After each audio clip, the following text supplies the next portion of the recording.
Started me. Okay.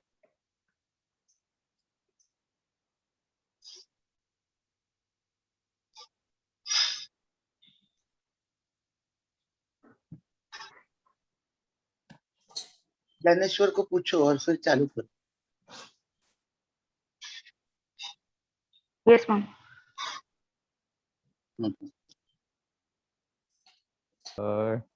Today's topic is right iliac fossa mass virtual case series or case discussion in right iliac fossa mass.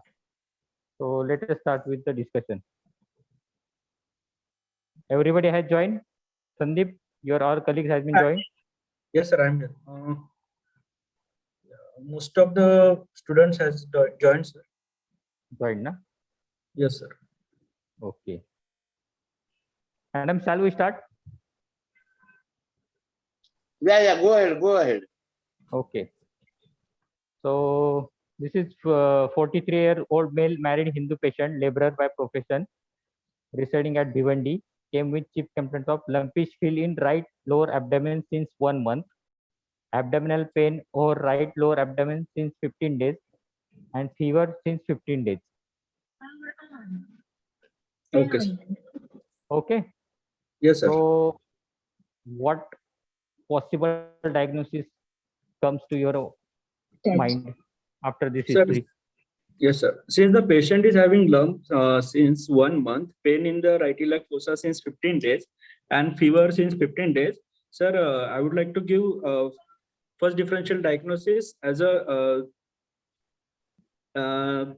appendicular lump. Then I would like to rule out for Crohn's disease. Then I would look then hyperplastic tuberculosis of ileocecal junction, and then sir amoebic typhlitis also.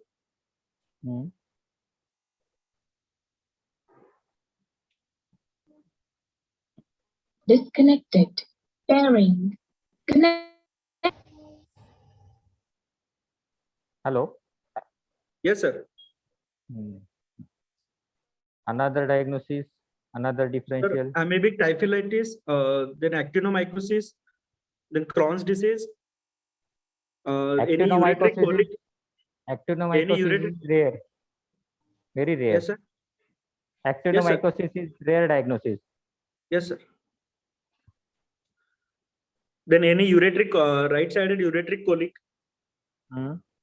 Then, sir, in case any of malignant, sir, the carcinoma cecum. Okay. And the right colon. Okay. Okay, Sanjana, next slide.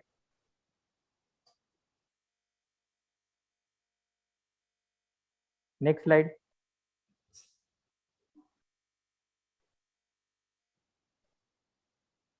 Hello, Sanjana.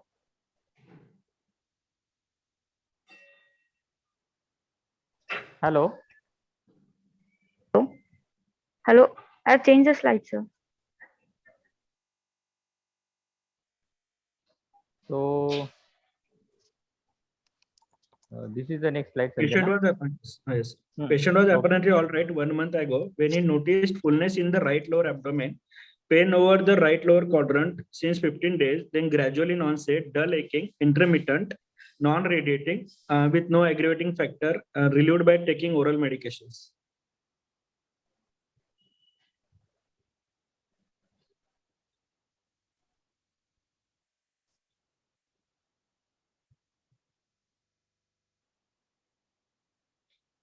Hello. Yes, sir. Am I audible, sir? Yes, audible. Yes, sir. Sanjana, next slide.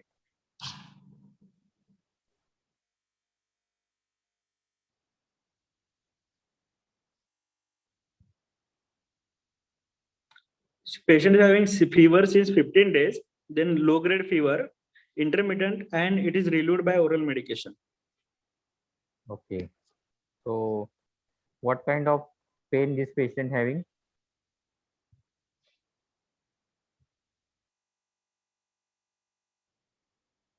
What are different? Sir, yes. What are different kind of pain? You know, nature of pain.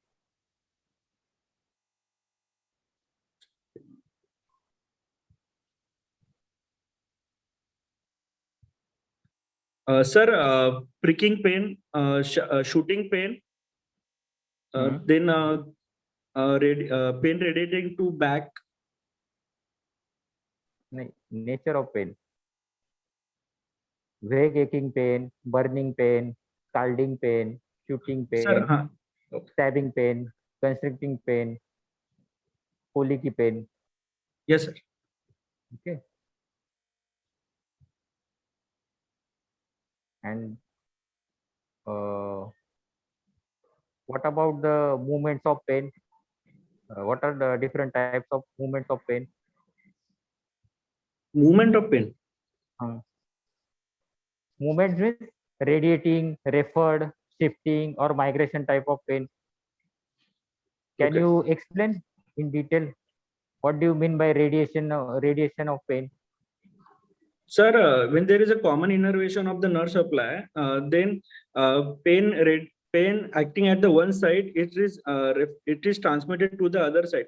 Like in case of acute appendicitis, if there is a pain if there is a pain at the McBurney's point, but it starts from the umbilicus. In case of pancreatitis, pain in the epigastric lump, pancreatitis, pain in the epigastric lump, it is radiating to the back. Then in case of gastric cancer also, it radiates to back. And what are the example of shifting type of pain? What are the example of, sir? Shifting or migration of pain. Sir, in case of intestinal obstruction, the pain will be shifted from the left to right. In case of pyloric stenosis, in case of obstruction, sir, the pain will be shifted from right to left. In case of pyloric stenosis, it will be shifted from left to right. No. In case of acute appendicitis, pain is first felt at umbilical region. Yes, sir. Then it is transmitted to the But right later on, the pain is felt at right iliac fossa when the parietal peritoneum above the appendix become inflamed.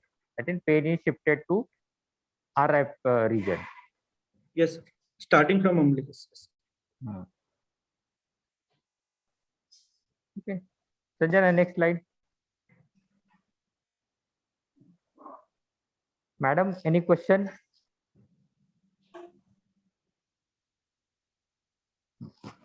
What negative history you will ask to patient?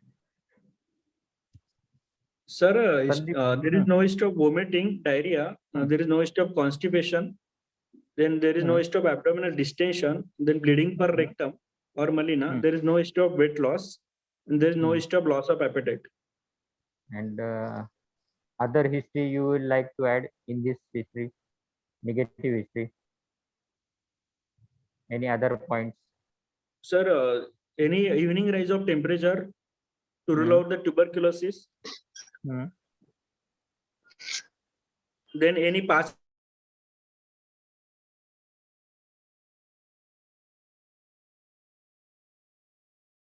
history of tuberculosis or Cox contact in the families. Then a history of bleeding per rectum is mentioned. Then history of any melena is there. Yes. Sandeep, can I tell you one thing? Yes, ma'am. When you're telling the negative history now, you say that as per my differential diagnosis, I'm ruling out each of the differentials. So in order to rule out a appendicular lump, I would like to ask like that.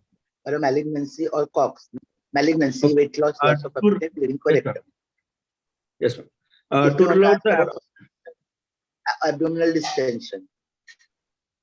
Yes. You know, like that you subtype into what you want to and why you are asking.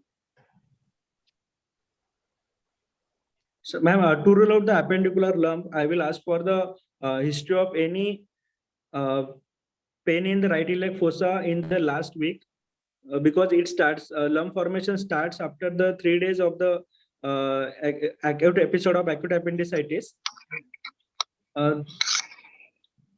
Then I will ask for the history of any vomiting. Then, but as there is no history, then to rule out the carcinoma cecum, I will ask for the history of recent weight loss. That is, I will ask for the history of loosening of the his clothes. Then I will ask for the loss of appetite, and I will ask for the to rule out the carcinoma cecum. I will ask for the bleeding per rectum, history of bleeding per rectum or any melena to rule out the carcinoma cecum. Then to rule out the Crohn's disease, I will ask for the pain in abdomen in the right iliac fossa. Then along with that, there is history of melena. Then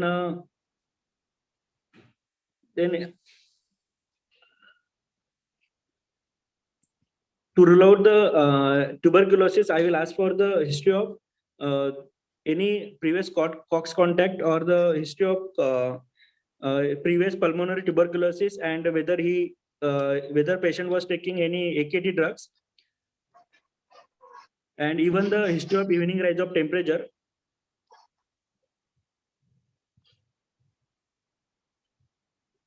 To rule out the amoebic typhlitis, I will ask for the history of pain in the left iliac fossa also, because it is more common in the sigmoid colon. Then melena, and then any history of fever. That together we call it as a blind loop syndrome. And to rule out the ureteric colic, I will ask for the any colicky pain occurring in the right lumbar lesion. Then any history of passing the blood in the urine or the red colored urine.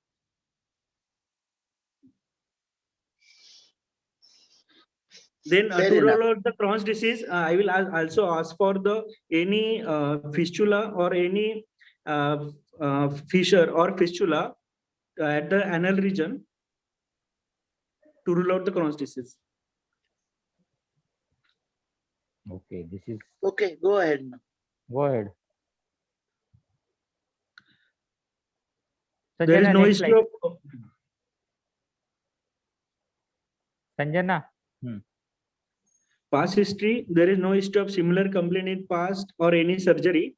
There is no history of diabetes, hypertension, or previous hospital admission. Family history is not significant. Next. Sanjana, next slide.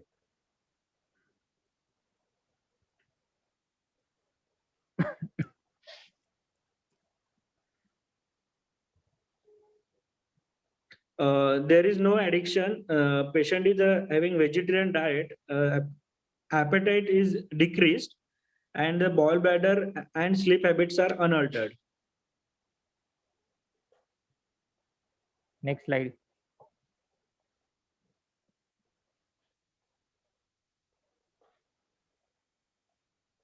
On general examination, patient is conscious, cooperative, well-oriented in time, place, and person, fairly built and nourished, with the weight of 65 kg. Temperature is normal. Pulse is 100 per minute. Blood pressure is 126 by 80 mmHg. In the right arm supine position, there is no evidence of pallor icterus, cyanosis, clubbing, edema, or lymphadenopathy.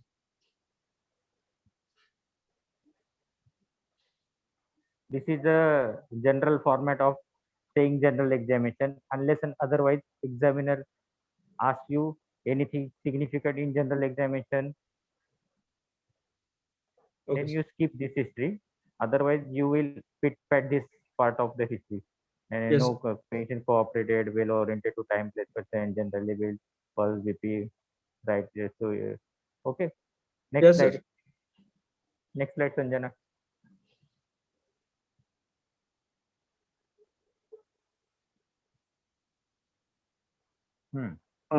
Abdominal examination. On inspection, patient is examined in supine position.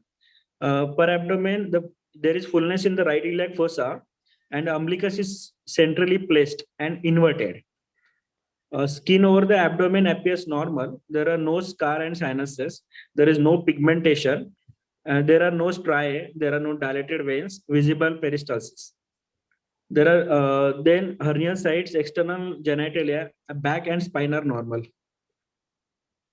How will you see umbilicus on inspection?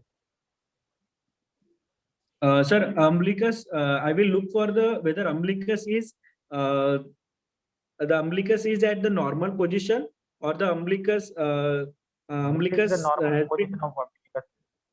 sir, umbilicus, the normal position is between the zipisternum and the midway between the zipisternum and the pubic symphysis. Right. And how will you see? Sir, on by inspection, I will check out the whether umbilicus is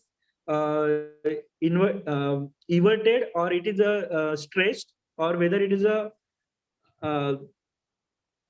Yeah, but it from is where do you see? From where you see? Patient is lying supine, and you yes, sir. will see Tangential. from tangentially. Okay. And what is the inference if umbilicus is everted Sir, or it could be due distended to to one the side? okay. If the umbilicus is everted, then it may be due to the umbilical hernia. If it is a more stretched or it is like a laughing umbilicus, it is more toward the diagnosis goes toward ascites. If it is tucked in and more deep the umbilicus, then it indicates obesity. And what is the significance of sinuses over the abdomen? So to rule out any infection, to rule out any Fistulas. fistula, sinuses. Sinuses means any To, condition with underlying tissue. yes, sir. And in actinomycosis also, sir, there are sinuses, discharging sinuses also present. Significance of dilated veins. Sir, yes, sir. Question. Dilated veins over the abdomen. Significance. Yes, sir. Dilated veins over the abdomen. Sir, they are dilated in case. Sir, dilated veins, they are dilated in the various pathologies like due to the like caput medusae, when the in the caput medusae, then the lateral wall of the veins, lateral veins on the abdominal wall, it is in the portal hypertension. Then in the IVC obstruction also, there will be the dilated veins over the abdomen, and in the SVC obstruction, there will be the dilated veins above the umbilicus. The flow of the blood, it indicates the flow of the blood indicates the direction of flow. The flow of the blood in the veins indicates the direct obstruction.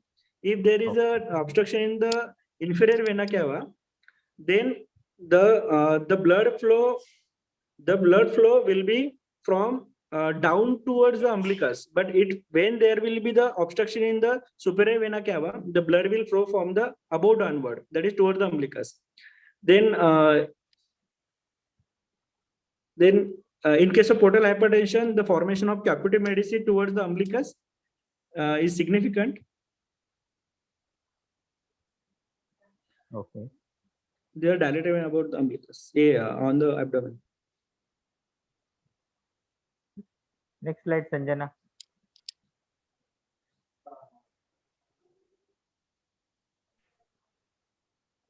Inspectory finding confirmed. Temperature of skin normal. There is no tenderness, guarding, and rigidity. This is on palpation. Yes, sir.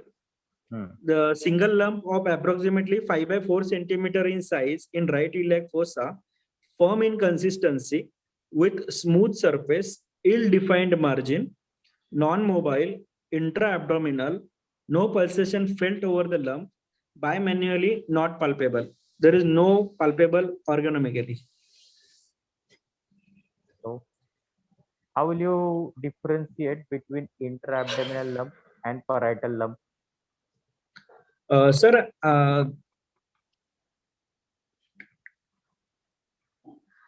by the neck raising test, I will ask the patient to lie down in supine position with the hands by the side. Then I will with the hands on the chest. Then I will ask the patient to raise his neck along with the shoulder. If the lump is if the lump is in intra-abdominal, it will be it will be uh, it will disappear or remain the same. But in case if it is the parietal, then it will be the more prominent. Okay. What do you mean by Sir, this is also known as a yes, sir, Carnet test. Carnet test? Okay. Sir, by the other methods also, by the leg raising test, the same can be performed.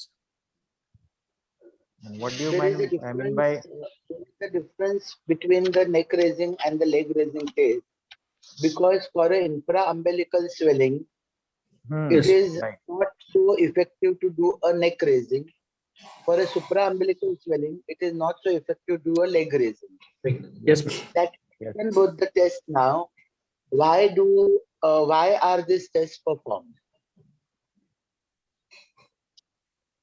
Ma'am, to reach the diagnosis, to check either it is a intra-abdominal or the parietal swelling, and in if the What is so the that the- mechanism? What is the mechanism by which you elicit the findings? eliminate the By which you elicit the findings. Meaning, if you do a leg raising or a neck raising test, yes, okay, which muscles come into action, because of which what happens to the swelling, and then you get the results. ma'am, when neck raising test is done, the rectus abdominis muscle will get tautened, and whatever the swelling will be the in the above the umbilicus, that will disappear, or it will remain the same. If it is in the epigastric region and it will become less prominent or disappear, then it is the epigastric lump. Then and if in the leg raising test, if the lump is if in the leg raising test same, if it is a parietal swelling, then it will become more prominent. So for further investigate to come to the to approach the diagnosis, I will go through this test. No, Sandeep, you mean to say that the mechanism of action for leg raising and neck raising Abdomen. is only tautening of the rectus abdominis? If that is the case, I would like to ask you, below the Then it will umbilicus, also increase the intra-abdominal pressure. below the umbilicus, what is linea semilunaris?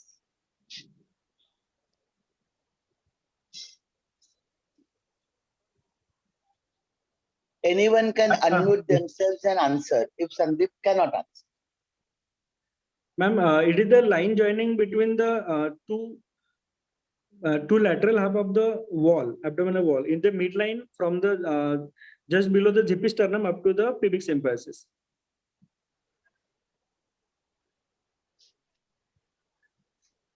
What is the main difference between the opening of the abdomen, supraumbilical and infraumbilical? Ma'am, below the arcuate line, it will lack the anterectus sheath.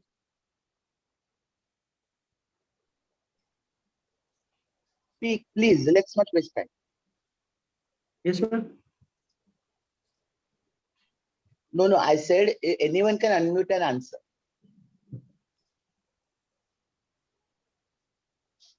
Ma'am, linea semilunaris is a lateral margin of the rectus sheath, that is tendinous intersection of both side, lateral side of the rectus. Yeah. And where is it situated? Ma'am, it actually connects the lateral wall muscles of the anterior abdominal wall to the rectus sheath.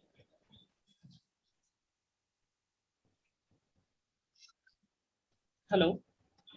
Yeah. And ma'am, on neck raising, there is mainly rectus abdominis get contract, and on neck raising, ma'am, only rectus abdominis get contract mainly, and on leg raising, this lateral wall abdominal wall muscles get contract. That is the difference in between two. That is the difference. And what is the difference between the opening of abdomen supraumbilically or infraumbilically? Ma'am, supraumbilically, there will be the anterior and posterior rectus sheath will be present, and infraumbilically, ma'am, rectus sheath will be deficient below the linea semilunaris. Yes. It's not So, arcuate yeah. line actually. Sorry? It's arcuate line, ma'am. It's not the umbilicus is the defining point. Sorry. Yeah, beneath the Arcuate. arcuate line, rectus sheath defect. Yes. So for both the leg raising and neck raising, you cannot have the mechanism of action Same. cannot be the same. Yes. Yes. So keep in mind when you answer this question, okay? And don't generalize. I will do neck raising also, leg raising also. I mean, we are giving Yes, MS yes. exam, so we have to be very specific which test we want to do depending on For the what? location of the swelling. Lump. Yes. So in this case, I would like to go for leg raising test.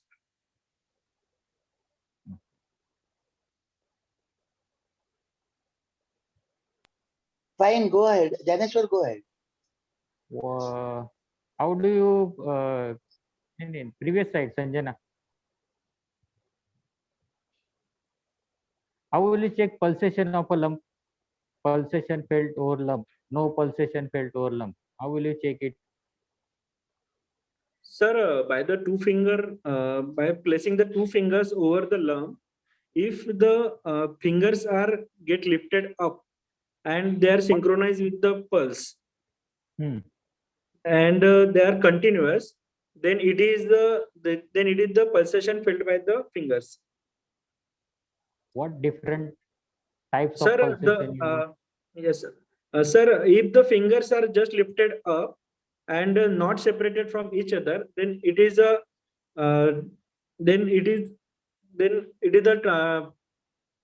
if the fingers are separated apart along with the lifting of the finger, then it is a transmitted pulsation. No, it is expansile pulsation. Expansile pulsation. If the fingers are just lifted up, then it is a transmitted pulsation. If the fingers are lifted up and moves apart from each other, then it is a Transmitted. transmitted. Just lifted, transmitted, and expanded. So, any example?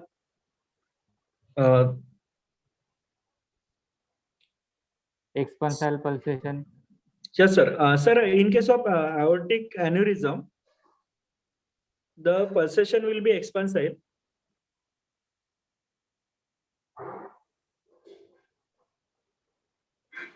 In case of any aortic AV fistula, sir, it is also the pulsatile pulsation. Sai.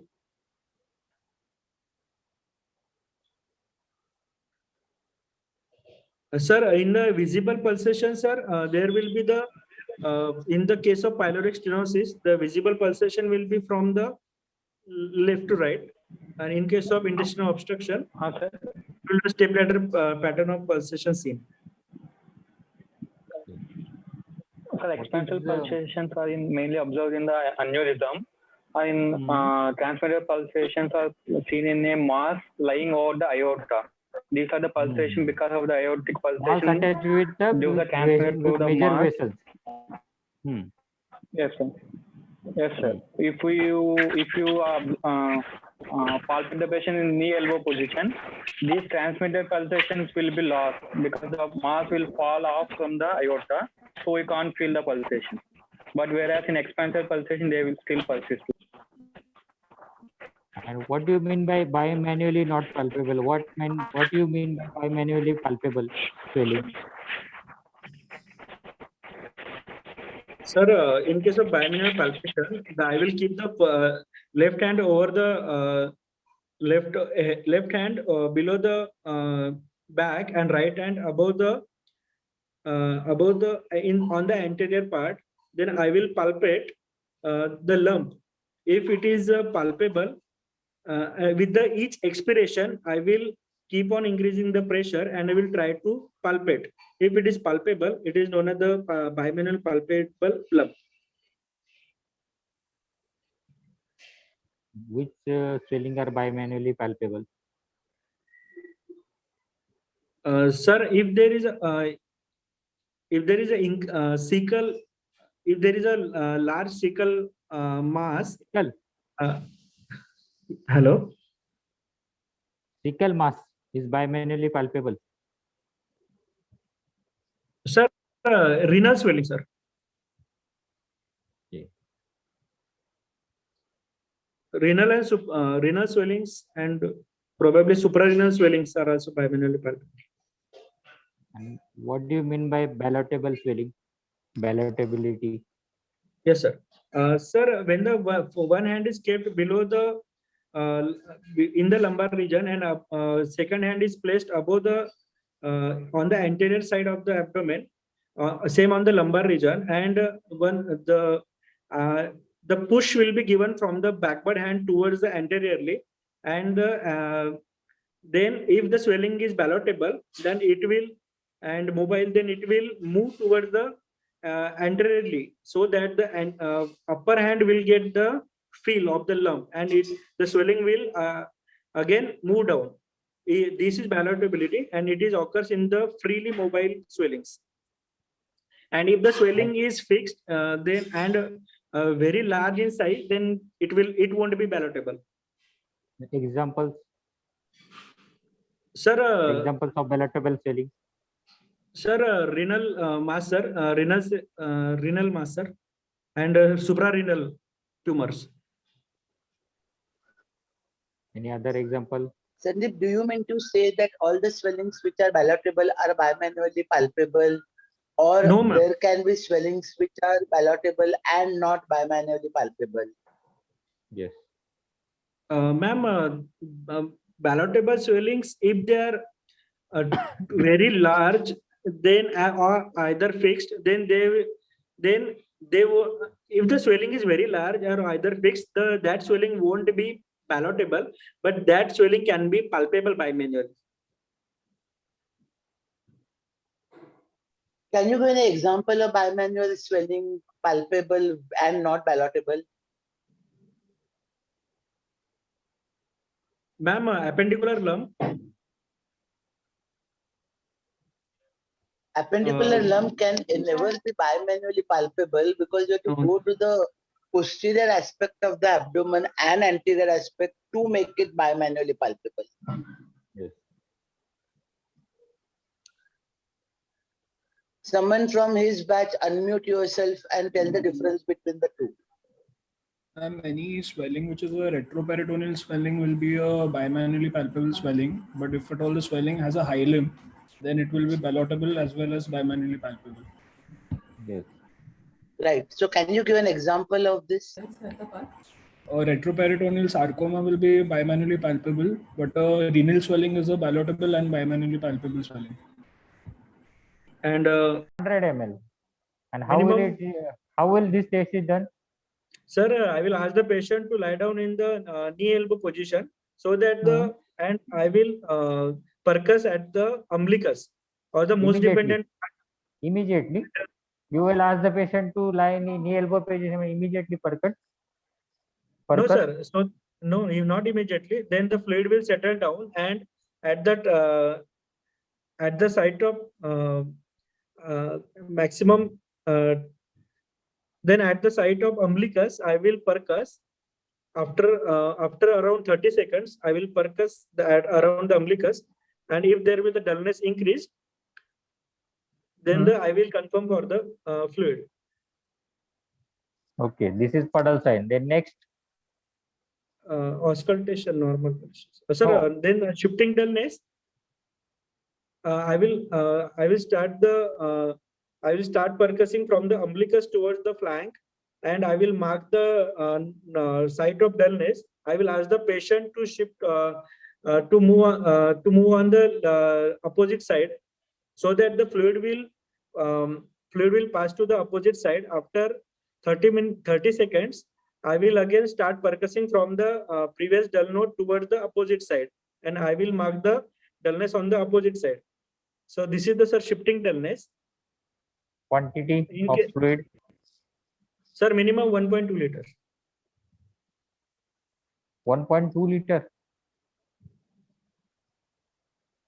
Sir, Anybody I don't know from the exact answer. Minimum 500 ml. Any other comment?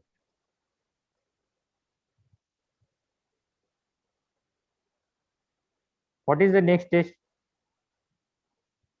Sir, in the next step, Next step. Then I will, sir, in the tapping, I will ask the patient to keep his hand in the midline, and I will tap on the one side. What is horseshoe dullness? Sir, in the horseshoe dullness, I will start from the umbilicus towards the flank. Then the fluid is settled on the most dependent part. I will percuss from the umbilicus towards the flank from each side, and then above towards the epigastrium. The dullness, I will mark the site of dullness. This will become in the horseshoe shape, sir. This is a horseshoe shape dullness. Quantity of fluid. Sir, I don't know the exact quantity. Next test. Since then I will ask the patient to keep the hand in the midline and will tap. I will keep one hand to the opposite side of the abdomen, and from the other side I will tap on the one side. Then I will get the fluid on the opposite side. This is a fluid thrill test. This will confirm there is a fluid in the abdomen.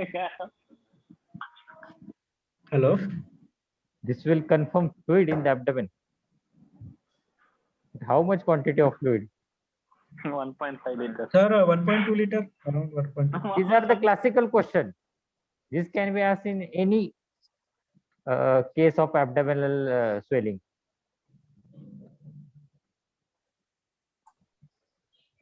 Don't know the exact. Around 1 liter. Answer. Who is knowing? Sir, Praveen. Praveen. Sir, Yes. Sir, there are 4 methods. First one is puddle sign, which will detect 150 ml of fluid. The knee elbow position, and then, sir, after 30 seconds to 1 minute, you have to percuss periumbilically. Then, sir, second method is shifting dullness, which will detect around 500 ml of fluid. Yes. Hello. Yes. Yes, sir. Then, sir, next method is horseshoe dullness, sir, which will detect around 1 liter of fluid. And sir, third one is fluid thrill, which will detect around 1.5 liter of fluid, sir. More than 1.5 or 1.5. Okay. Yes, sir. These are the classical questions which can be asked in any exam of abdominal lump. Yes, sir. Okay. Next slide, Sanjana.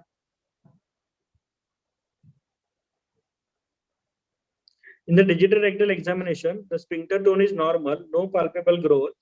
There is stool staining present. In the proctoscopy, no evidence of bleeding, no hemorrhoids, normal mucosa. So what will you see in digital rectal examination?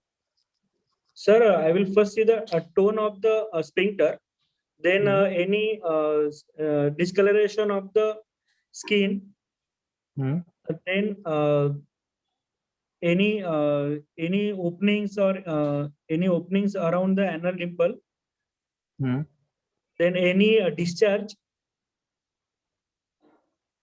then after applying the lignocaine jelly, and then I will do the rectal examination. Then I will see whether there is a stool or there is a blood on PR examination over the finger.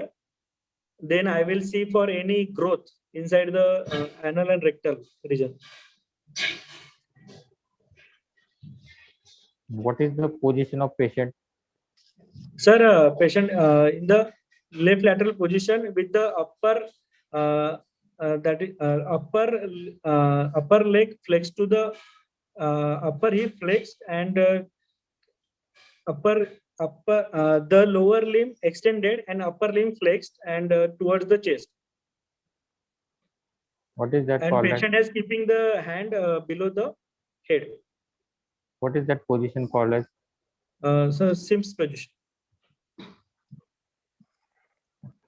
Next slide, Sanjana. Sir, systemic examination, the respiratory system, Normal. cardiovascular system, Okay. normal. Next slide, Sanjana.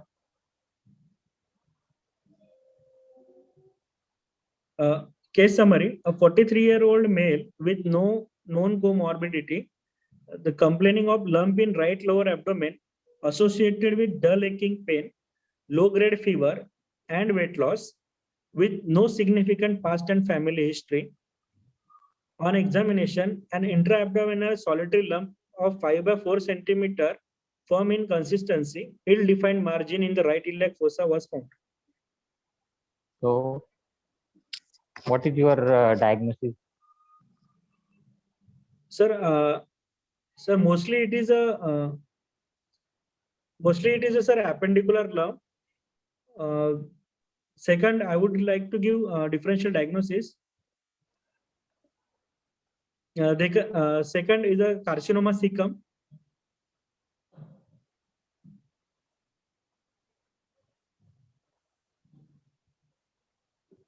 Carcinoma Sir, cecum. it can be sir amoebic typhlitis.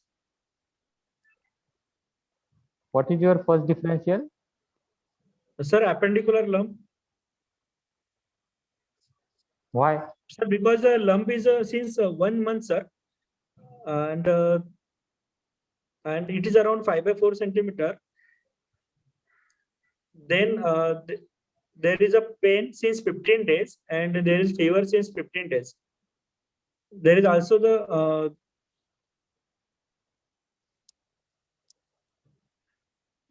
hello. Sanjana, sir, previous slide, please.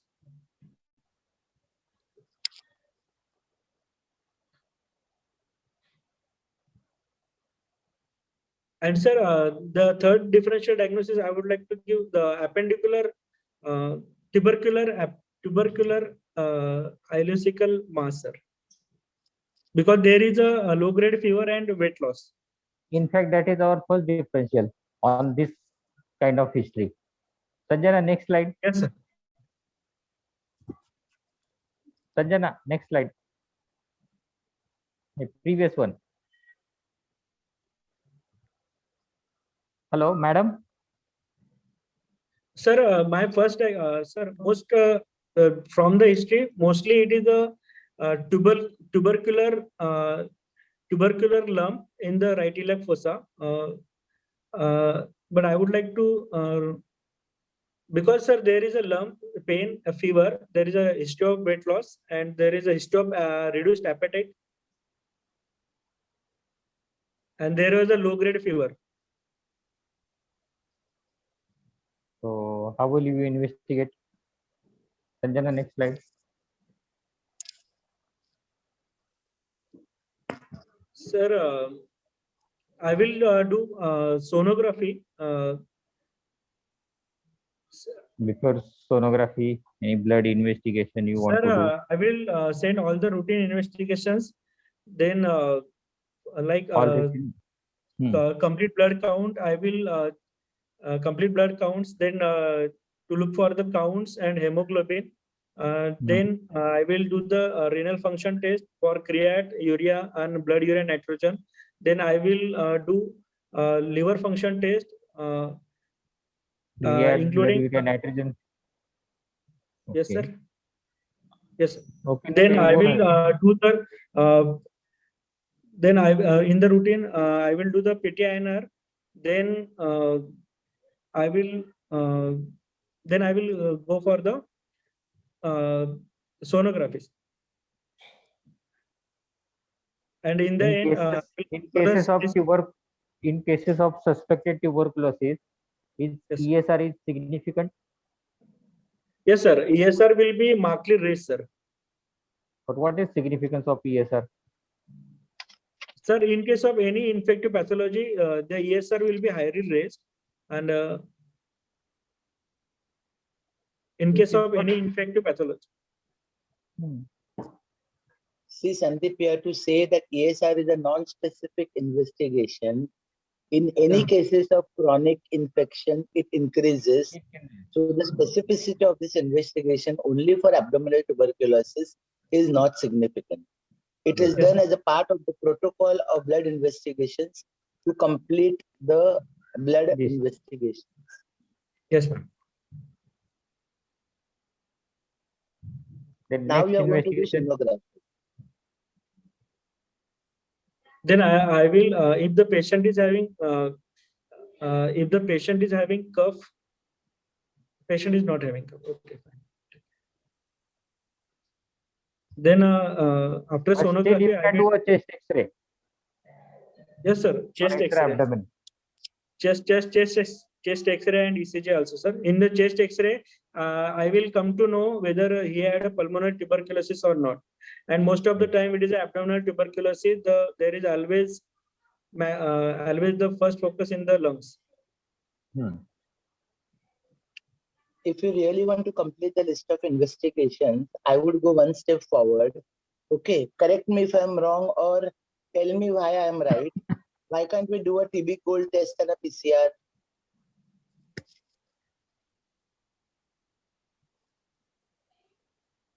We can do. If your first diagnosis is ileocecal tuberculosis, why PCR not do a PCR and a blood gold, TB gold? And let me tell everyone that please don't wait, just talk and answer it so we can go ahead faster.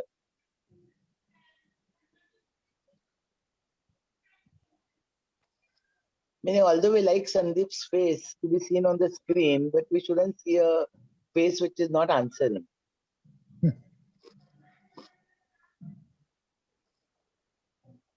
Come on, anyone can answer. Praveen.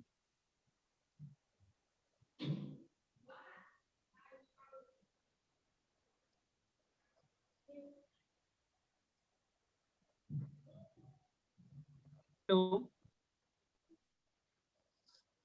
Hello, Praveen. Yes, you are audible. Hi. Yes, sir. Sir, can you please repeat the question? What I was saying is that we finished the blood investigations and ended with the ESR. So voice is crackling. Someone else can tell the Praveen what question I asked.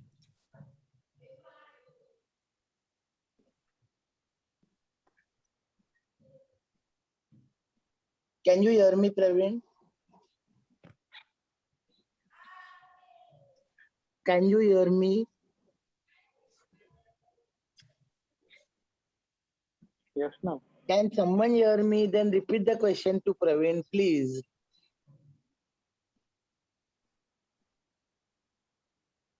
मुझे भी repeat. I also didn't understand the question. Hello. Hello. Yes, sir. TB gold PCR can be done Madam for this.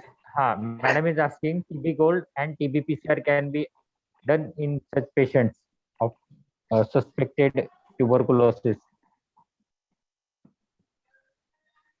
as a part of blood investigation. What is significance of? It can be done, sir. I think, sir, it can be done, sir, to rule out any active focus. But there is active focus. Any other It is done, sir. answer? Any other answer from your batchmates? Praveen, Yes, sir. Hello. hello. Hello. Praveen. Yes, sir. audible. Hello. Yes, sir. You I know can the hear now. question. You know the question. Yes. Hello. What is role of TB Gold and TB PCR?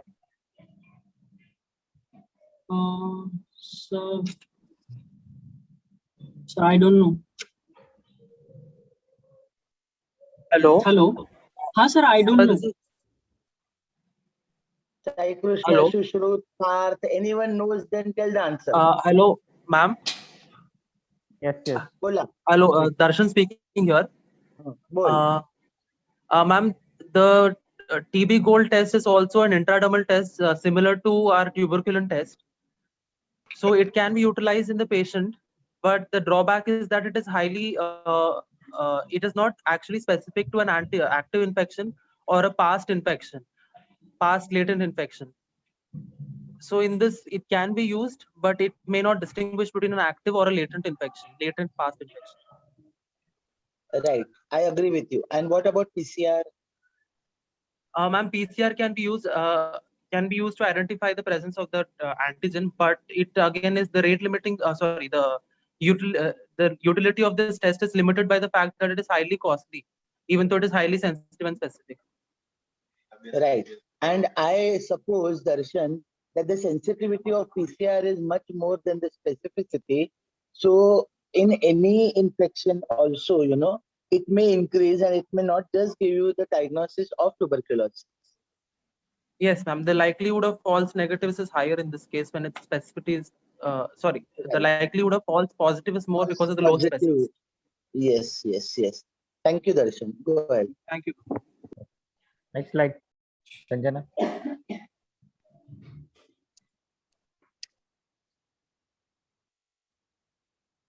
Sir, blood investigation, then sputum examination, then chest X-ray and abdominal X-ray, then ultrasonography, colonoscopy, and colonoscopy guided biopsy, and a contrast enhanced CT scan of the abdomen and pelvis. What information you gather from UHG in this case? Sir, in the ultrasonography, sir, the part of the ileum will be contracted. The terminal part of the ileum will be contracted. In case of tuberculosis, in case of hyperplastic tuberculosis of the lung, the terminal part of the ileum will be contracted and the upper part of the cecum and ascending colon will be dilated and pulled up. That is called as pulled up cecum. In case of Crohn's disease, there will be the sign of Cantor will be present. And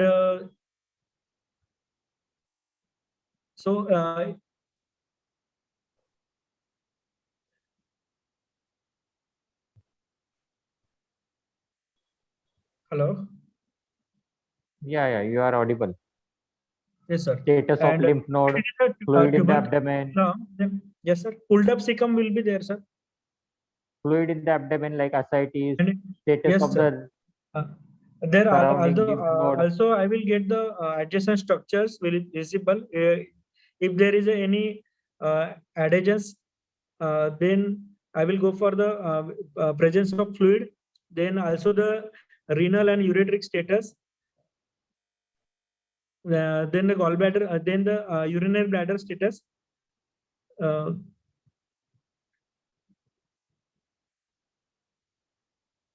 I will also come to know any ureteric pathology is there or the any to rule out any ureteric stone.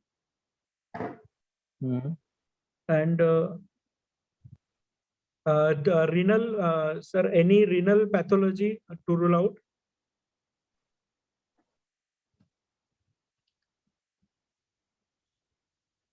Then any adhesions and the extent of the lump and the position of the appendix also.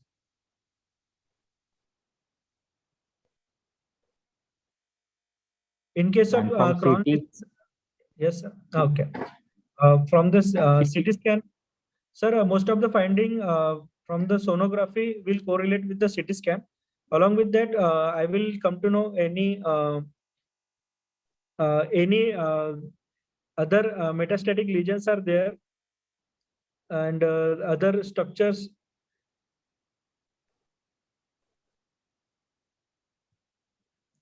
The status, then ileum, cecum, ascending colon. Then any adhesions. Then fluid also. Then the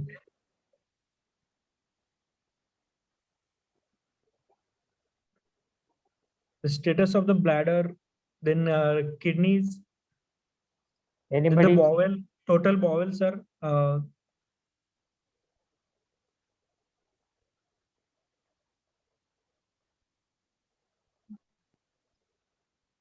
Sanjana? Sanjana, next Yes, slide. sir. Next slide. So blood investigations are within normal limit. Chest X-ray, abdominal X-ray within normal limit. UAG finding suggestive of thickened bowel wall, mesentery, omentum, loculated ascites in the with fine septae. Lymphadenopathy is present. Rest of the abdomen is normal. Next slide, Sanjana. CEC2 done for this patient suggestive of thickened bowel wall, thickened peritoneum, ileocecal wall is thickening, enlarged necromatted mesenteric nodes were present, and there were loculated ascites. Colonoscopy is also done, which is suggestive of mucosal ulcer, cecal and ileal strictures, deformed ileocecal wall, and mucosal edema. Yes. Okay. Yes, sir. Next slide, Sanjana. Sanjana, next slide. So, what is your diagnosis? Sir, from the sir, from the history, the lump patient is having the lump since 1 month, pain in abdomen since 15 days, then low grade fever since 15 days, then reduced appetite along with the loss of history of loss of weight, and in the sonography finding, sir, there is a thickened bowel wall at the cecum, and there is a ascitic fluid. This is case of ileocecal tuberculosis. Okay. Yes, sir. How will So you manage? from all the points, I would, yes, from all the points, the diagnosis goes towards, sir, hyperplastic ileocecal tuberculosis. So how will you manage? Sir, I will after all Suppose this is investigation, non-obstructive type of ileocecal tuberculosis. Patient is just came to OPD.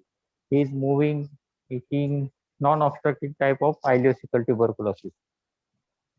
Yes, sir. Sir, I will start with the then first AKT. I will start with the AKT to the patient. Which type of AKT?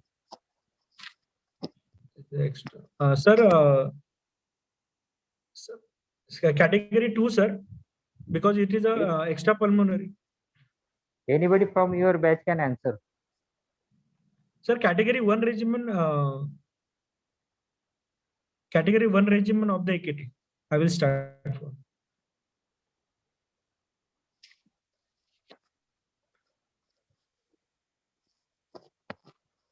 Because it is a, sir, extrapulmonary involvement is also created by the category 1 regimen.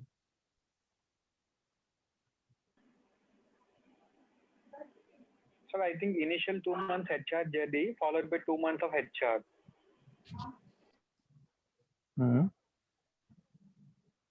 Isoniazid, rifampicin, pyrazinamide, and etambutol for initial 2 months, followed by 4 months of isoniazid and rifampicin. Okay. If I were in your place, I would just say that there is a colonoscopic diagnosis of tuberculosis prior to starting AKT, I would take the weight of the patient and do baseline investigations, of which LFT is important. And then we have a national program of tuberculosis in place, which divides it into category 1, category 2, etc. So because the patient is extrapulmonary tuberculosis, patient falls into this category. So I will start this category. Unless probed further, don't go into the discussion of which drugs for how many months until what duration you will give the AKT. Yes, ma'am. That is the right answer. Yes, ma'am. Am I clear, Sai Krishna? Yes, ma'am. Yes, ma'am. Yeah, go ahead.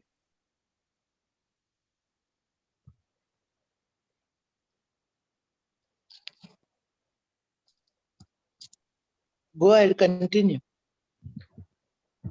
Sandeep? Then, yes, sir. Yeah, you are talking something. No, sir. And what if this patient came with obstructive symptoms in emergency? Yes, sir. Patient Then, came with sir, then I will strictly go for, sir, I will go for the surgery, sir. which surgery? Sir, Patient is having ileocecal sir, I will stricture. through by the CT scan, I will check the extent of the lump. Then mostly I will go for the if it is resectable with the defined margin, then I will go for the ileocecal resection.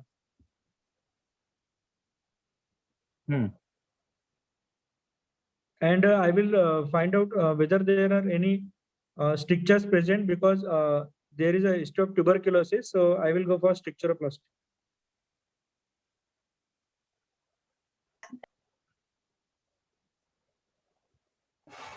Sir, in emergency situation, it will be better to do a loop ileostomy and divert the patient, put the patient on AKT for 6 to 9 months, and when the patient completes AKT, we can go for a definitive surgery. Yes. Stoma. Sir, hello. Yes. Sir, can we go for conserve? Means we can try to conserve the patient for 24 hours, and even after that, patient symptoms does not subside, then we can go for surgeries. There are different. Actually, patient has come in obstruction.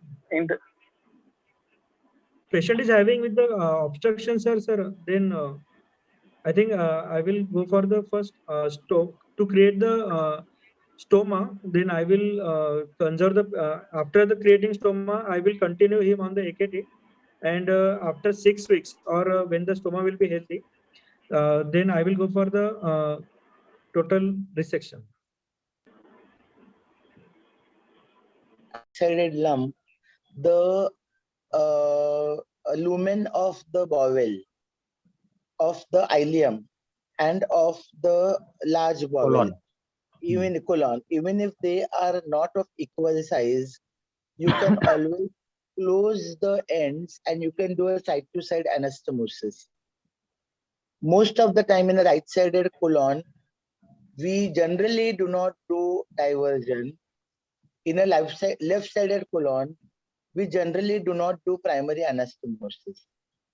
So here, if you have a question of obstruction, and if you have resected that, then you have to really see how is the lumen, because in a obstruction, there is no contamination, there is no peritonitis.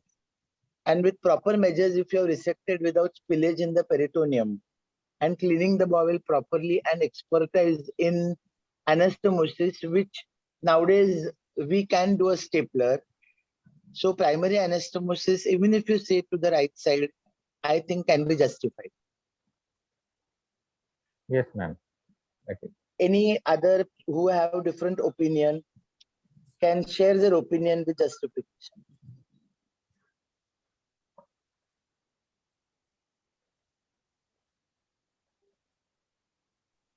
If no other opinion, then we go ahead. Ma'am, in case of emergency, when the patient comes in obstruction and we know that the patient's overall condition is not good with weight loss, is it better to divert him and then go for a definitive treatment in the future after AKT? Again, these are special circumstances. if the patient is hemodynamically unstable, if he has got obstruction of more than 3 to 4 days, and if he's really skinny and bony, malnourished, then obviously even if you will never do anastomosis in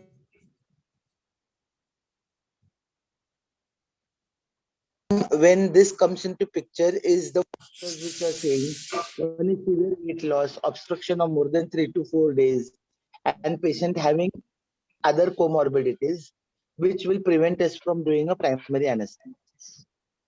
Okay, thank you. Yeah, go ahead. Next slide, Sanjana. Appendicular abscess. How will you manage? Sir, appendicular abscess, sir, there can be the, sir, if it is a retrocecal abscess, then I will drain from the, then I will drain that Sandeep, abscess. I Yes, want to and interrupt it- you over and it- here. You are giving too many theoretical possibilities. Whenever there is appendicular abscess, it is an abscess. You will never know whether it is retrocecal, pre-ileal, whether it is anterior to the bladder. Abscess is an abscess. Yes, sir. Then it is in appendicular abscess. I will go for US The ultrasonography appendix guided. has different positions. Abscess does not have position. In appendicular abscess, I will go for USG guided aspiration.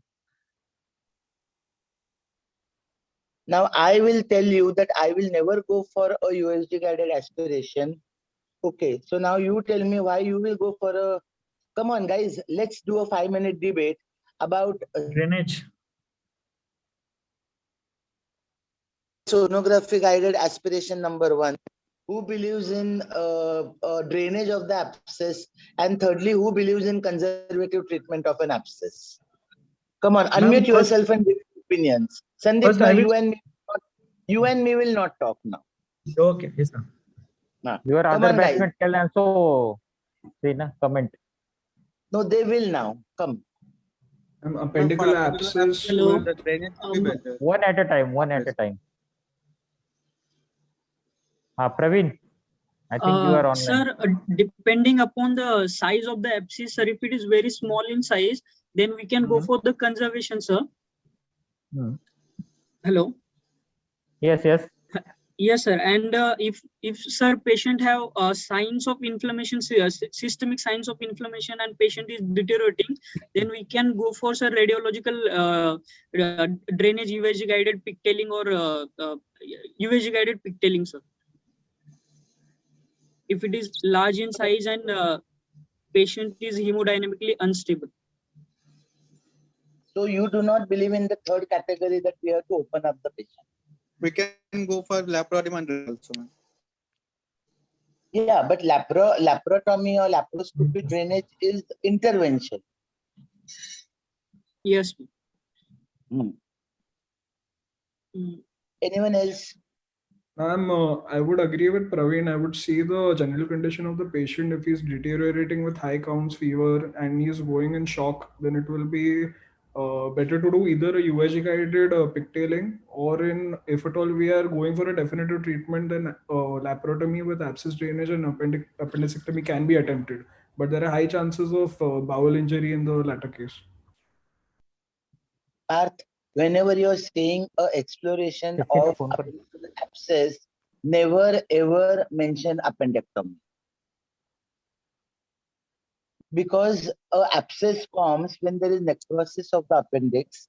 Even after 6 weeks, when you try to do elective appendectomy, it is not always possible for you to see the appendix. Probably sometimes you see only the tip of the appendix. So don't mention appendectomy, even if you're opening the patient for an abscess. Okay. Anyone else? Ma'am, with ruptured means this appendicular abscess causing generalized peritonitis, then we can go for exploratory laparotomy. Otherwise, if it is localized, then we can go for USG guided drainage. Okay. Anyone else? Ma'am, any abscess which is not amenable by radiological drainage can also warrant laparotomy and wash under vision. which is amenable, not amenable for radiological drainage. Yes. So most of the times, if you're answering a sonography aspiration or a pigtail, bear in mind that when this appendicular abscess is there, it is not a liquefied abscess which can probably come out by pigtail. It is sometimes the debris of the abscess and it is mixed components. So it may not drain with a pigtail like your pancreatic pseudocyst or a liquefied liver abscess. So here sometimes you are warranted in opening up this patient for a drainage of an abscess. Which comes to our next question. If you want to drain this abscess surgically, how will you go about it?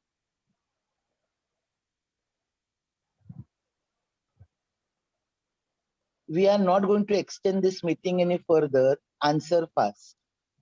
Lower midline incision should be preferred, ma'am, in this condition.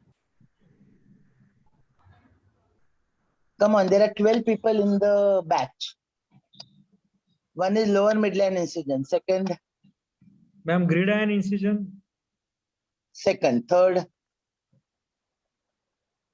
Ma'am, we can drain the by paramedian incision also. third, fourth, Laparoscopic drainage, laparoscopic washroom drainage. okay, 5.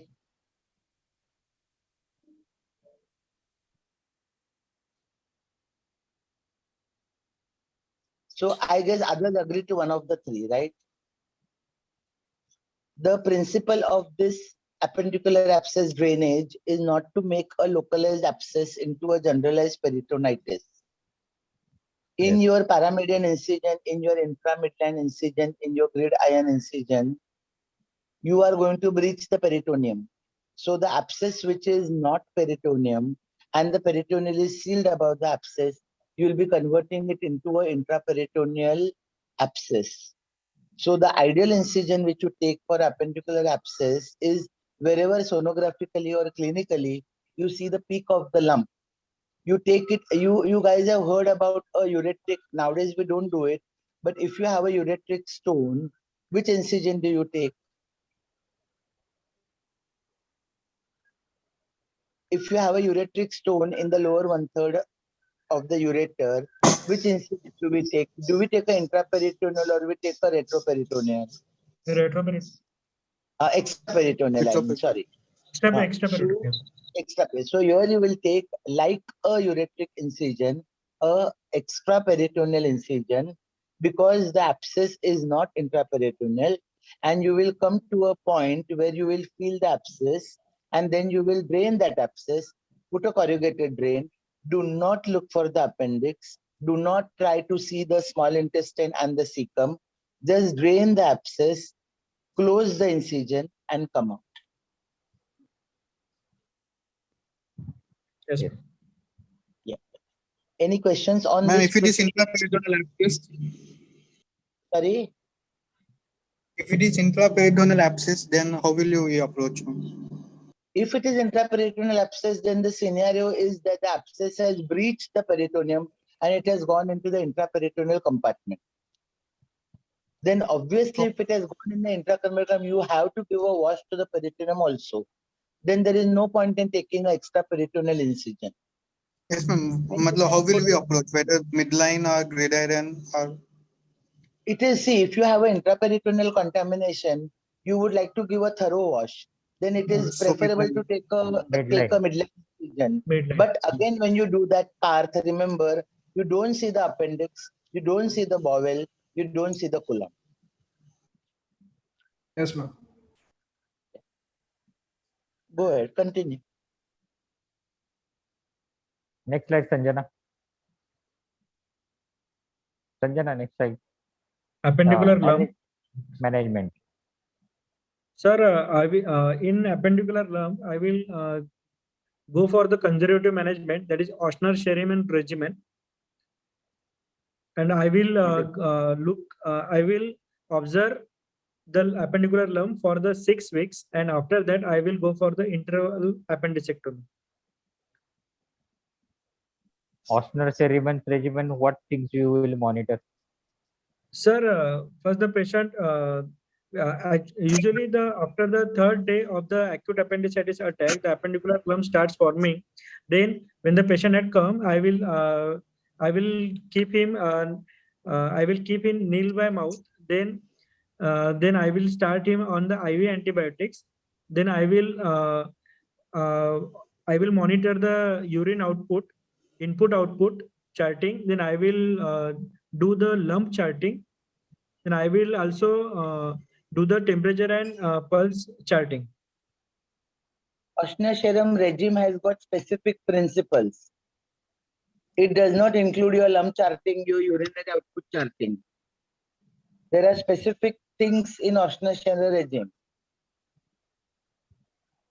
Rest to the stomach, rest to the bowel, rest to the intestines. How you manage that? That is the methodology.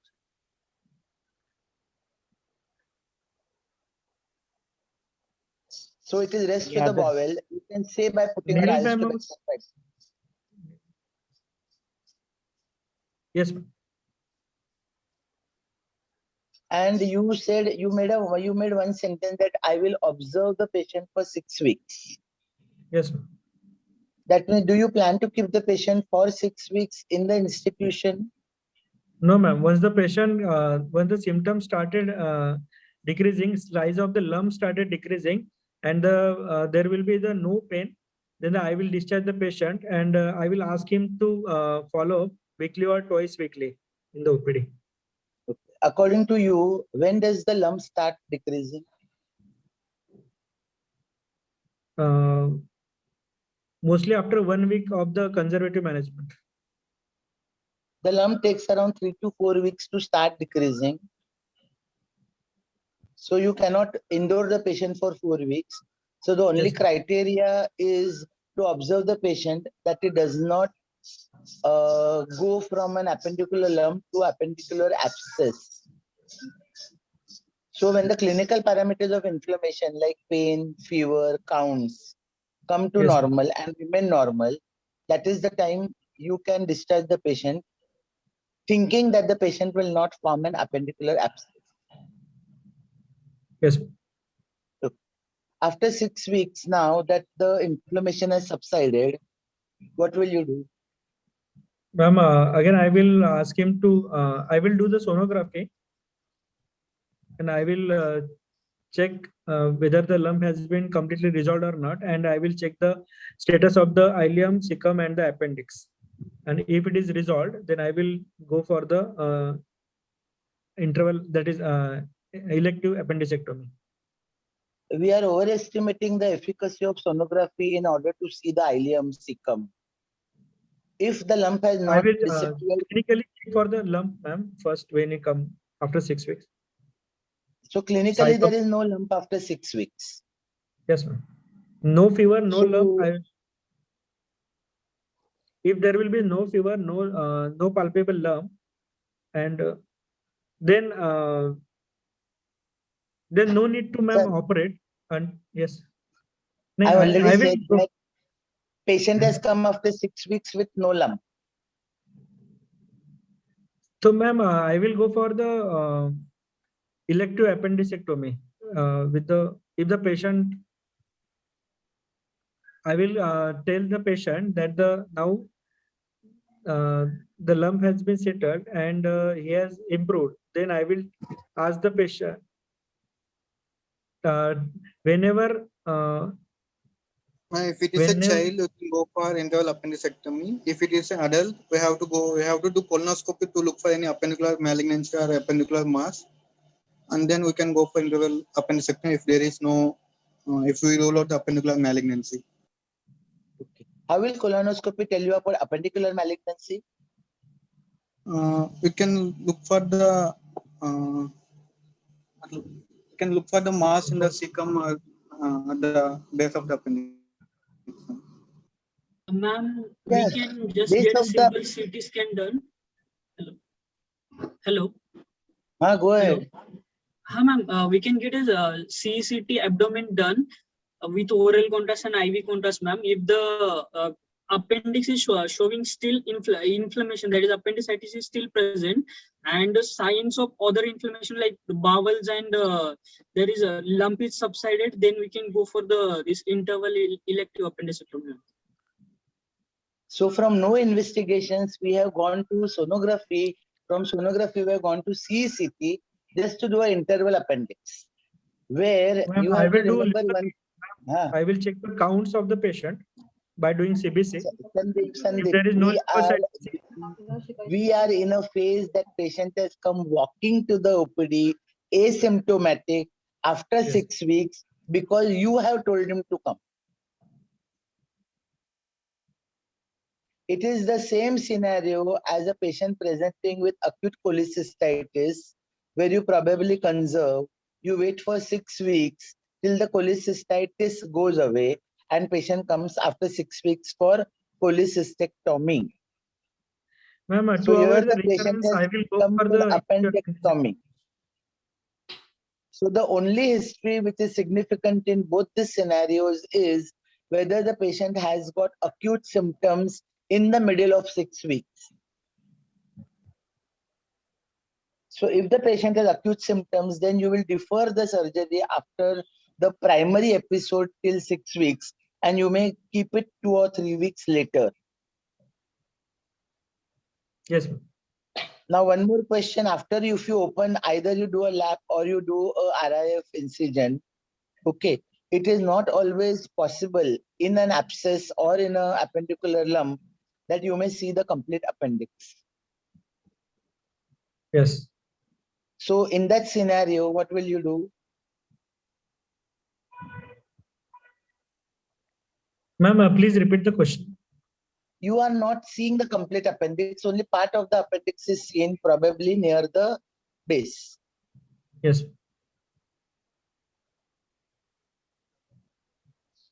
And the So will appendix you go is, ahead? ma'am, is appendix inflamed at the tip? After 6 weeks, when you're opening for an interval appendectomy, the appendix cannot be inflamed. We And can go there is for lump, ma'am? retrograde appendectomy. Right. And here your question of malignancy comes into play, because whatever part of the appendix you manage to remove, you have to send it for histopathology.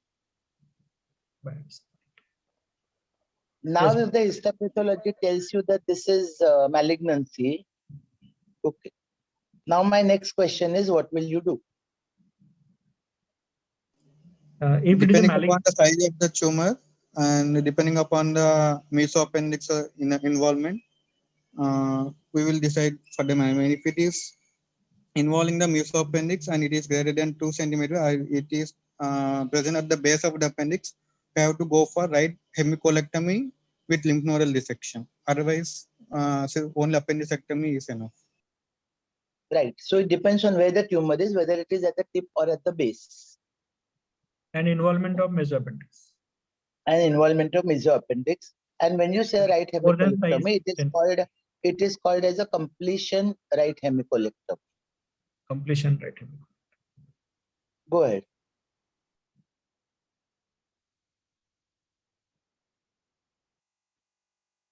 Iliceous sepsis.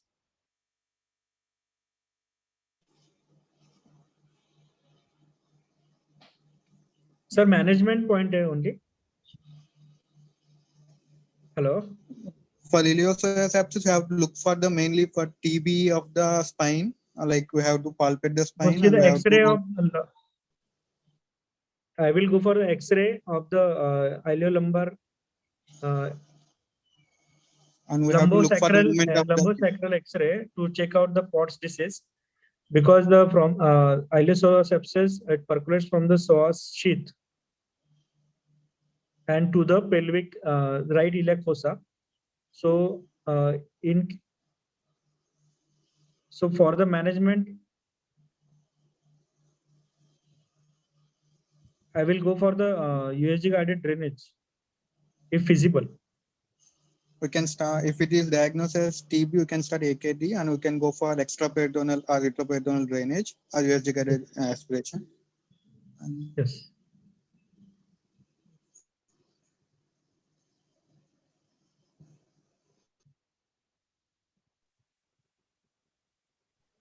Dhaneshwar, go ahead. Okay, next slide. Sanjana. Okay. Can I make one comment over here? Yes, ma'am. Yeah, you need not answer the question over here, but it is imperative for you to know why this psoas abscess forms in the psoas muscle, and secondly, why does it trickle down to the RIF, and thirdly, clinically, there is a position of the patient which may give you an indication probably that we are dealing with a iliopsoas abscess. Patient will be flexed to the hip position. Cope's psoas test. Hello. Hello. By the Cope's psoas test, ma'am. Yeah. So, and you should know In why this case, I will ask the patient to flex the hip, and it will aggravate the pain. Patient will be in the flexed position, ma'am, because in that position, patient have a relief of pain. If there is extension of the hip, patient will be in pain. Extended leg, in the straight extended leg, I will ask the patient to raise the hip so that it will aggravate the pain in the right iliac fossa. Fair enough. Dhaneshwar, Ma'am, go if I ahead. may add. Yeah. Hello, ma'am. Yeah, go ahead. I would just like to reiterate Sai Krishna's point that the patient will be in a flexed position along with abduction as well as external rotation of the limb, which is on the side of the involvement. Flexion, abduction, and external rotation. That is the Cope's obstructor test, another test. Yeah, yeah, you are right, because that is the position which relaxes the muscle and gives relief to the pain to the patient. Yes. And it also has a cross fluctuation if extends below the groin because of the inguinal ligament. Right. So these are all clinical indications to diagnose. Anyway, nowadays they are very mute because the first answer which you guys give is I'll do a sonography. Okay. Next slide, Sanjana. Sanjana, next slide.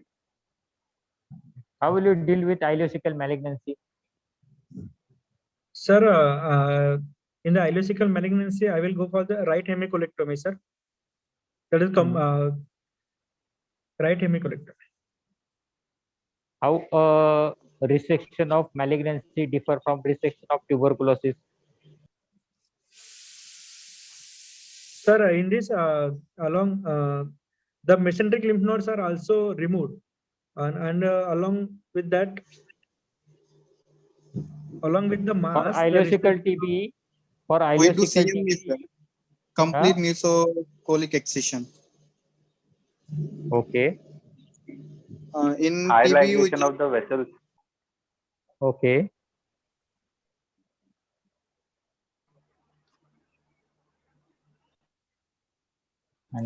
So in ileocecal malignancy, it is important to take the margins also. Your proximal margin and your distal margin should be adequate. So your right hemicolectomy will be with radical lymphadenectomy will be the right decision in ileocecal malignancy. After appropriate staging with a CCT abdomen, and tumor markers should be done to see whether the patient needs post-op chemotherapy. Yes. Post-op chemo doesn't depend And how will be your approach in malignancy cases, from medial to lateral or lateral to medial? Sir, in malignancy, we have to go from a medial to lateral, and in a Why? Because we have to ligate the vessels first, sir, because it may spread to the peritoneum. It's called Turnbull technique, sir, I think. What we is just that? first like sir? Turnbull technique, Turnbull no touch technique. No touch technique or Turnbull technique, yes. Okay. Hello. Yes, sir. Madam, do you have any question? Sir, No, I have a question. I was telling, sorry, Parth. I was telling that if I were in this people's place, I would, when I know all this Turnbull's technique and Cattell's maneuver, I would just say that I will do a right radical hemicolectomy. Yes. So when you use this terminology of radical hemicolectomy, then it is the examiners who will ask you, what is the difference between radical and plain hemicolectomy? Okay, then what is Turnbull's technique? Then what is Cutell's maneuver? So the next 4 questions you already have answers which you know. So you just say right radical hemicolectomy. Yes. And then think that, okay, these 4 questions I know, and now I'm going to answer them because they are going to come immediately after this terminology. Okay. Okay, going to this, we forgot to ask you, Dhaneshwar. We Yes, sir. had thought both of us ki in a ileocecal tuberculosis, if it comes that you have to operate the patient, not obstruction, but finally after, if the lump does not subside, would you do a ileo ascending or a ileo transverse colostomy?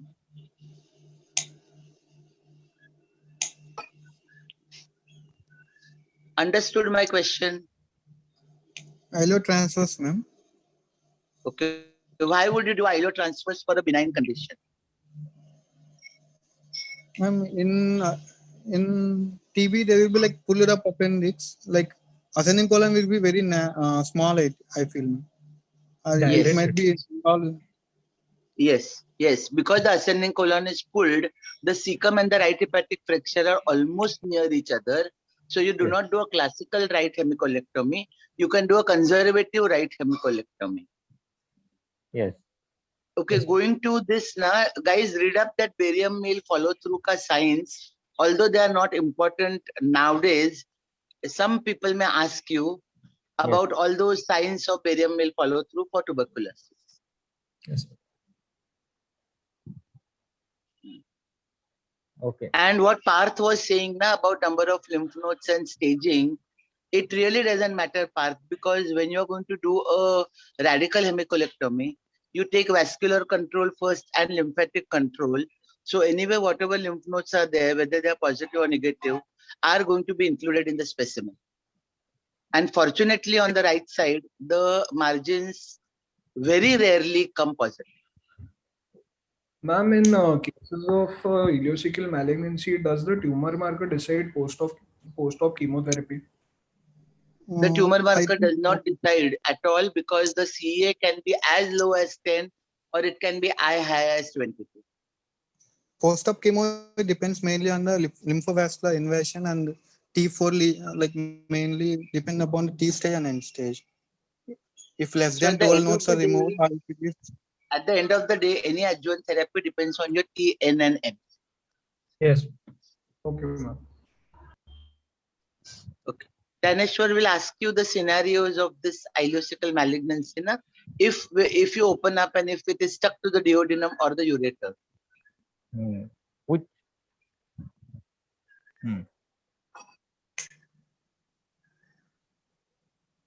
Yes, ma'am. Sandeep, now you may answer. Which vital structures you can see during these ileocecal malignancy resection? Sir, iliac vessels and the ureters are more probable to get damaged. And Ileocecal, iliac and vessel, duodenum. ureter and duodenum. Yes. And if the malignancy is stuck to the duodenum, then what will you do? If opening of the patient, the growth is stuck to the duodenum. Then what will you do? So if arterial resection is possible, we can go for wedge resection or we can go for Whipple sighting. Whipples. The tumor is already stuck to the vital structure. It is metastatic. You will do Whipple surgery for that. Sir, you have said only for duodenum, sir. But If only infiltration for in duodenum. duodenum is sign of metastatic disease. Okay. We have seen the contiguity spread in the duodenum. How sure are we that nothing else is affected which you cannot see during surgery? You already crossed T4. You do not know N. You do not know M. Doing a supramajor surgery of a hemicolectomy with Whipples, with extensive morbidity, you have to justify the 2-year survival rate and the benefit of this surgery versus the mortality. If you cannot justify this 2-year survival, then you have no right to say that you will go for a Whipples. And we Yes. can just go for a palliative iliotransverse bypass in this case. Exactly. So you will do a Yes. side-to-side iliotransverse bypass. Anastomosis. Yes. And even, like Ma'am, we also tend to do shaving of the duodenum, remember? And then shaving of the duodenum, shaving of the colon, keeping part of the colon of the duodenum and doing a hemicolectomy. Yes. But that ma'am, again in does the not. But these all are because the we have palliative to- measures. Yeah, these are palliative measures. hello, ma'am, in the Yes. same scenario, hello. Yes, yes, you Hello. are audible. Yes, Sir, yes. in the same scenario, if the tumor is stuck to duodenum but it is away from the periampullary region, can we do the duodenal resection and duodenostomy? Again, the same question comes, Praveen. Whether it Yes, is ma'am. away from the periamp or not away from the periamp, the tumor is T4. Yes. T4 Yeah, is so resectable only. It's T4 is. So it is not curative, it is palliative. Ma'am, is it necessary to do a gastrojejunostomy, anticipating that there might be a gastric outlet obstruction in the future? That depends on where and at which level the duodenum is near the tumor. And secondly, whether there is only serosal involvement or not. So I guess, by the time the tumor involves the duodenum and obstructs the lumen, probably we must have lost the patient by then. Okay, ma'am.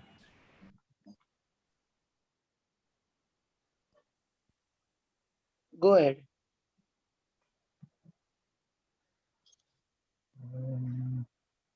No, ma'am. You have any question, ma'am? No, I asked a question. By the way, today I was not supposed to ask any questions, guys, but I could not keep to myself. Okay, I think this is the last slide or last scenario of the discussion. Sanjana, any more slides are there or we are done with the slides? We are done now. Okay. Now, anyone has any questions, please ask.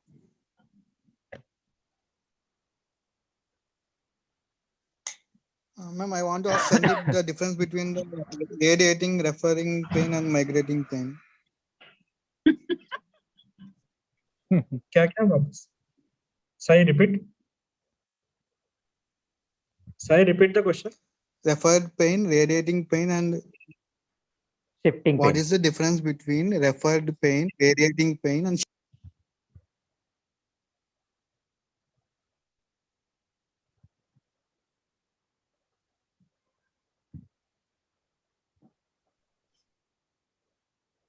Can I answer? Yeah, Yes, anyone can answer. Don't waste time. We have only 4 minutes now. Yes, ma'am. Ma'am, referred pain is, ma'am, because of common nerve supply. Hello. Yes. Hello. shifting pain? Yes, yes, you are audible.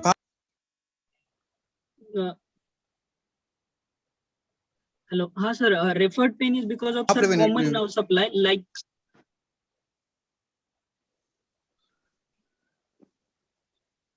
Hello. Sir, you are audible. Praveen, You are audible, Praveen. Sir, referred pain is because of sir common nerve supply. Like sir, if there is an inflammation of the diaphragm, pain can get radiate to right shoulder. Pain can be referred to the right shoulder without having pain Right at the shoulder, diaphragm sorry. side. So Yeah, the side really we don't have the pain at the primary side. We have pain at the referred side. Referred side, yes. And in radiating pain will be present at primary site also and to the this referred site also.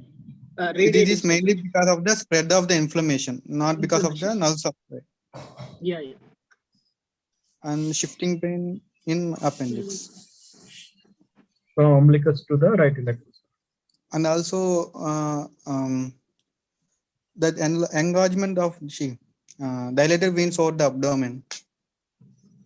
Yeah, we have discussed about dilated veins over abdomen. That is, and I feel what you have said is wrong, I think. Wrong or insufficient? Actually, depending upon the flow of the Depending upon flow of the blood. Yeah. Actually, it is the harvested that depicts way. the Or level of normally obstruction. the blood supply will be away from the umbilicus, and if in case of matlab whatever it may be supraumbilical or infraumbilical, the flow will be away from the umbilicus. If in case of IVC obstruction, the flow will be below upwards, both in Yes. supra and infraumbilical position. Whether in case of SVC obstruction, the flow will be above downwards in the both areas. I have explained the same. Sai. No problem. His interpretation may be different than yours. No problem. Any further questions? Ma'am, hello. Go ahead. Ma'am, is there any role of barium enema in interval appendicectomy?